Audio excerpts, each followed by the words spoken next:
Let's start now with some basic warming up exercises. I'm going to start with side slaps. So, ready? Pitch, knee, san, shi, go, roku, shishi, hachi, do. Good. And as you know, I like to disguise most of my warming up exercises. I like them really to be self-defense exercises. So the next group that we'll be doing are some of my favorite for self-defense, but really great for loosening up the shoulders. It's elbow strike to the front. So we start with our hands in chamber, as you know. If you don't have a belt, remember you don't really need, for karate, you don't really need your gi or your belt. You really just need yourself. So you don't have to be wearing anything fancy. Just be here, be yourself. So instead of chambering on your belt, if you don't have your belt with you, you can of course use your hips. And we'll do elbow strikes to the front. Elbow strike is a really great self-defense exercise. What happens is you want to take your forearm, put it right against your bicep, so it's tight. And you're coming straight up the middle, aiming for the target's chin. So let's try that. Ready? Ish. Knee. San. Shi. Go. Roku. Chichi. Hachi. Gu. Ju. Great, that looked good. So, next thing, as long as we're doing the elbow strike, let's add the hammer fist to that. What happens is when you strike with the elbow, the person's chin goes back, the target's chin goes back, giving you a perfect opportunity for the hammer fist. Now, hammer fist is pretty easy to do. All you have to do is start with your hands flat, roll them up tight, put your thumb on top like a hat. And the hammer fist, actually, the striking area is right here. So you'll be putting your hands up by your ear and striking in. Now, to make this effective, you really want to snap it. You can hear the snap from the gi. That means you're doing it correctly. So what you're going to be doing is you'll be doing your elbow strike, pulling the person's head back, and then hammer fist. So let's try that together. Ready? Itch. Knee. San. Shi. Go. Roku. Shishi. Hachi. Gu. Ju. Good. Okay, that looked pretty good. Next exercise that's really great for self-defense and also for loosening up the shoulders is elbow strikes to the rear. So we'll be doing essentially the same thing. You'll be coming forward a little bit, coming straight back with the elbow. You want to make sure you go back as far as you can to make sure you reach the person who's actually probably grabbed you from the back, and you want to get them off, so you want to come straight back with your elbow strike. So let's try that together. Ready? Ish. Knee. San. Shi. Go. Roku. Shishi. Hachi. Gu. Ju. Great, okay. As you know, one of my favorites is called cross-body elbow strike. I really believe your elbow is one of your best friends in combat. It's great for close-in fighting, and it's a great thing to practice, especially cross-body elbow strike, for loosening up the shoulder. So the cross-body elbow strike can be used for many scenarios. If somebody grabs your throat, grabs your shirt, grabs your wrist, any part of your uniform, you can come up, cross over, and come down, and you're striking the target with the very tip of your elbow. So make sure your hand is tight against your bicep to make sure the elbow is nice and tight. So let's try that one. Remember, you come straight up, cross over in front of your face, and come down. Same thing on the other side, come straight up, cross over, come down. You notice I'm actually using my hips to help with the movement and the power. So it looks like this. And come down hard. Ish. Knee. San. Shi. Go.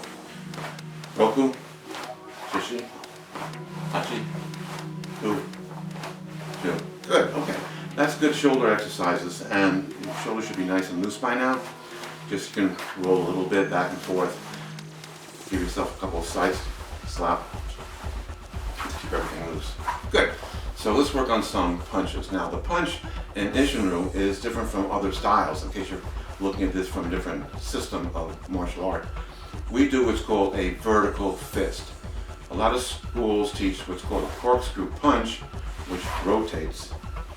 We do a vertical punch from chamber, and we keep the fist vertical. And we're actually striking with these two knuckles on top. Now to make the punch effective, of course, you can't just be punching with your arm. That's not going to be powerful enough.